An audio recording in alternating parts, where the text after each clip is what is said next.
Hello, everyone. Welcome to VOD of Consciousness with Sientir. I'm Sientir, and VOD of Consciousness is a joke on Stream of Consciousness. For those of you who did not read the description below, we are going to make our way. This is not related to the description below. We're going to make our way out of the Ascalonian foothills. We're probably going to get knocked down by hydras because they love meteor. I don't know. They just love it.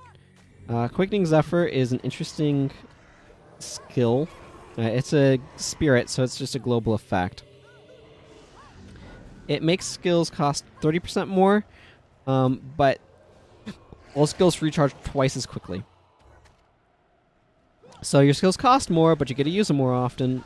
This works really, really well if you have skills that give you energy. So a really good example would be Offering of Blood, which is somewhere in blood magic, right here. He doesn't have any points in it, so it's not worth anything right now. But as you can see, 15-second recharge being dropped to 7.5 and gaining like 20 energy or something, 15, whatever it is. Pretty strong. Oh, and now I'm blind. But hey, I can have some adrenaline. I have a skill that if you use it and miss, you remove a condition. Spear of Redemption. Maybe I should have considered that in this area, but I didn't. What is my tactics anyway? 10? Probably isn't worth using less than... I mean, this is not bad, but... Last time we discovered this character needs more elite skills. This is just some random Statue of Granth. That's a meteor. Meteor deals a bunch of fire damage and knocks you down. I actually have it on Serenia. Right here. It's okay. It's not amazing. It does area of effect, I believe, which is cool. Eruption deals damage and blinds, so it's really annoying for me. Blind is super strong. Especially since I've apparently removed all of my ability to deal with conditions from my party.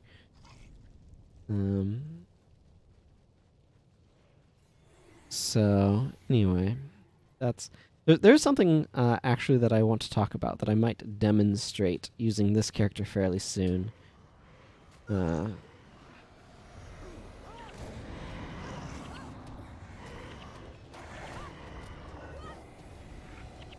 Which, let's see. It's just, everybody has like things that kind of bother them, right? And I get tired of basically people mocking skimpy outfits and stuff, particularly on female characters. So like if I hide this is, Paragon armor. And I don't know, that's what it looks like. It's not practical by any means. You wouldn't leave your midriff bare like that, things like that.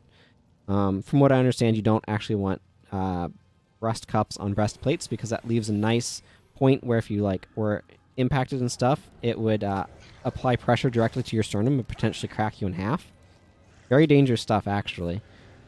But, it has a neat look to it, and I really get tired of people kind of mocking that aesthetic or that sort of thing. I can understand, and this is not to say that I always like skimpy outfits. Sometimes they don't look very good, which is a different sort of thing. But I just get tired of people mocking them just because it's like the cool thing to do, or it's supposed to be considered. Like, I am secure enough in whatnot in my sexuality that I'm like, yeah, sometimes it looks dumb, sometimes it doesn't. Like, there's certain types of basically panties or whatever that I think look really wonky. But then I'm going to have specific critiques, not just lol, female character in skimpy outfit, isn't this dumb Neanderthal designer? Because that bothers me when people do that. It bothers me a lot. On a related note, we need more female developers in high design positions being able to make female characters the way that they want them to, in the way that they feel empowered and those sorts of things. I think there'd be a lot of surprise that men would have in response to that, actually, based upon what they've been told by what the media says is supposed to be correct. Anyway. I wonder how this works with my spear skill. So this first skill right here, if it hits a foe from a condition, you gain a bunch of adrenaline. This inflicts burning when you hit with an attack skill. Aha! So it does do the way I want it to. It sets them on fire and then gains me adrenaline. Cool. We are in, what is this, the Daysel Lowlands? We're making our way to Greenwich Courthouse, if I can remember where Greenwich Courthouse is. I think it's right there, so I think I need to go that way, and then that way. It's been a while since I've been through here. By the way, we're going to start seeing Char war parties. This is a good question. Do I have a Slayer of Imps? Sorry, I'm looking through to see if I have... Okay, I must have its agent. Okay, Sunspear General, Sentinel of the Kurziks. That transfer stuff is wonky. Okay, this character doesn't even seem to have any points in that title track, so... Agent gives you specific bonuses against Char, so while it was designed in air quotes for an area, the Char homeland areas in this game for Eye of the North, it does work with Char in these areas, so it has a bunch of random benefits. This here's a map of Tyria. Now, what's particularly interesting about this map that I'm going to point out, so here's the Great Northern Wall, here's the Shiver Peak Mountains, here's Kryda, here's Maguma, here's the Fire Island Chain, and here's Ore. Now, this is supposed to be an older map, I would assume, not a new one. And the problem with this map is that Ore has been cataclysmed in this map. I don't know, and I'd have to look up a timeline of events, but I'm not sure that they would have known that that happened at this point, or at the point in time that that map would have been made. Because, like, if we look on my map here, you can see here's Cataclysmed Ore. If you're familiar with Guild Wars 2, part of the initial lore of that game is that the ore is raised from the sea by whatever the crap that Elder Dragon's name is that everybody's going on about in the base game. Zaitan? Why is that? That both sounds right and wrong. Sounds like whatever. But the point to which I am getting, if I can navigate around, is that ore probably shouldn't be shown as sunk on that map. And that Guild Wars 2 has plot point around that stuff. Something of note, actually, that's particularly unique to Paragons compared to all other melee professions is they don't have an inbuilt way of performing area of effect attacks with spears. Every other weapon has some way of getting area of effect attacks off, and I don't think that's the right way to the courthouse. I think I need to go this way. It's been a long time. I like the aesthetic of this area, though. I like the design of the ruins and stuff. So spears are kind of uniquely wonky in their complete lack of area of effect stuff. So it's actually interesting, and I'll at some point in time I'm going to do a review of every single skill of as a kind of a daily show, because I think that'd be fun. Probably on the Vernacular Games channel. I'm not quite sure when I'm going to do it. I want to do the retrospective on this game first, and I'm not sure when I'm going to do that either. But spears have... Oh, isn't that beautiful? Look at that. Ruin, light flowing through, other ruin in the distance. Sorry, it's a deserted wasteland, but it's a beautiful deserted wasteland. Somebody draw that, maybe. Possibly, if you feel like it. That would be cool. Anyway, where was I? I was talking about... why do I keep thinking Greenwich courthouses? That's Escalonian foothills. Courthouse over that way? You can tell it's been a while since I played this game because I'm not actually sure off the top of my head where the stupid courthouse is. And I used to know for sure. But yeah, spears have a lot of skills that conditionally inflict deep wound. So if you look through my skills here, so this one, deep wound if they have cracked armor, deep wound if they're not moving. Was this one deep wound if they're below 50% health. Deep wound if they have more health than you. And then deep wound if you land a critical hit.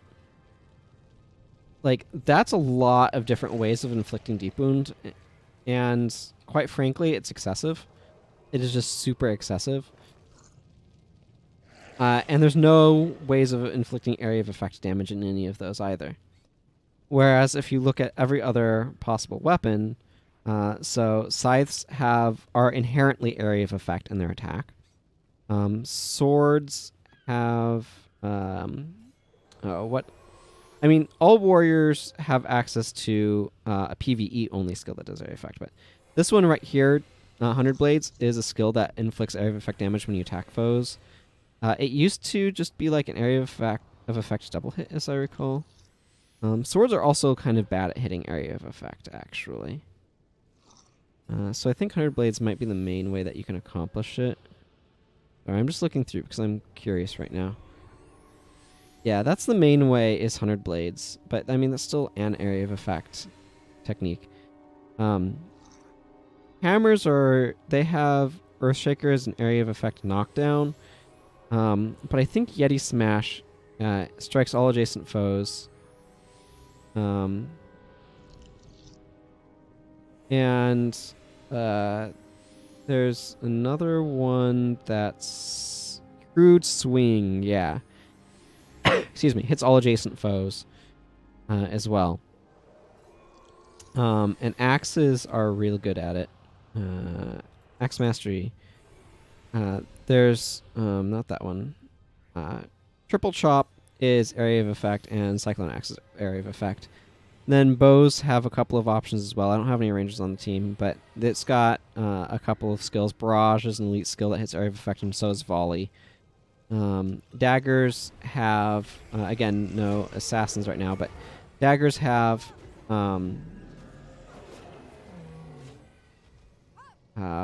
what's it called? Death Blossom that hits an area of effect. So it's like every physical attacking weapon has an area of effect skill, except for spears. So it is what it is. By far, our axes is like, or actually, Scythe is the best area of effect, followed by, because it's an intrinsic to the weapon type, followed by Axe. Although, yeah, here's Greenwich Courthouse. I was kind of thinking it was the case, actually. The area of effect that is on daggers is really good against higher level enemies, because you can loop it really efficiently and stuff like that, but it's not particularly good in these low level situations, oddly enough, just because it's hard to get up to the point where you can use the move, because it's a dual hand attack, and the way daggers work, you have to use the lead attack, or I mean, it's not strictly speaking the case, but you have to, different moves require different ways of getting to them, but generally speaking,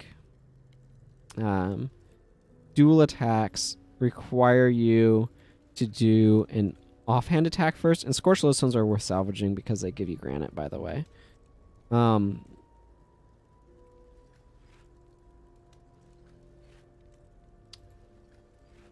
lot of blues. Okay, one of those was highly salvageable, and it was this Earth Wand. Where was I? I don't remember. Something about area of effect attacks and scythes being intrinsically area of effect and whatever. I'm gonna hang on to the char hides and the char carvings because there's potential to trade them in for stuff in Ascalon City, so I might as well. And it looks like we're at the specific time that I have marked, so I'm going to go ahead and say farewell, everyone. Take care. Bye-bye.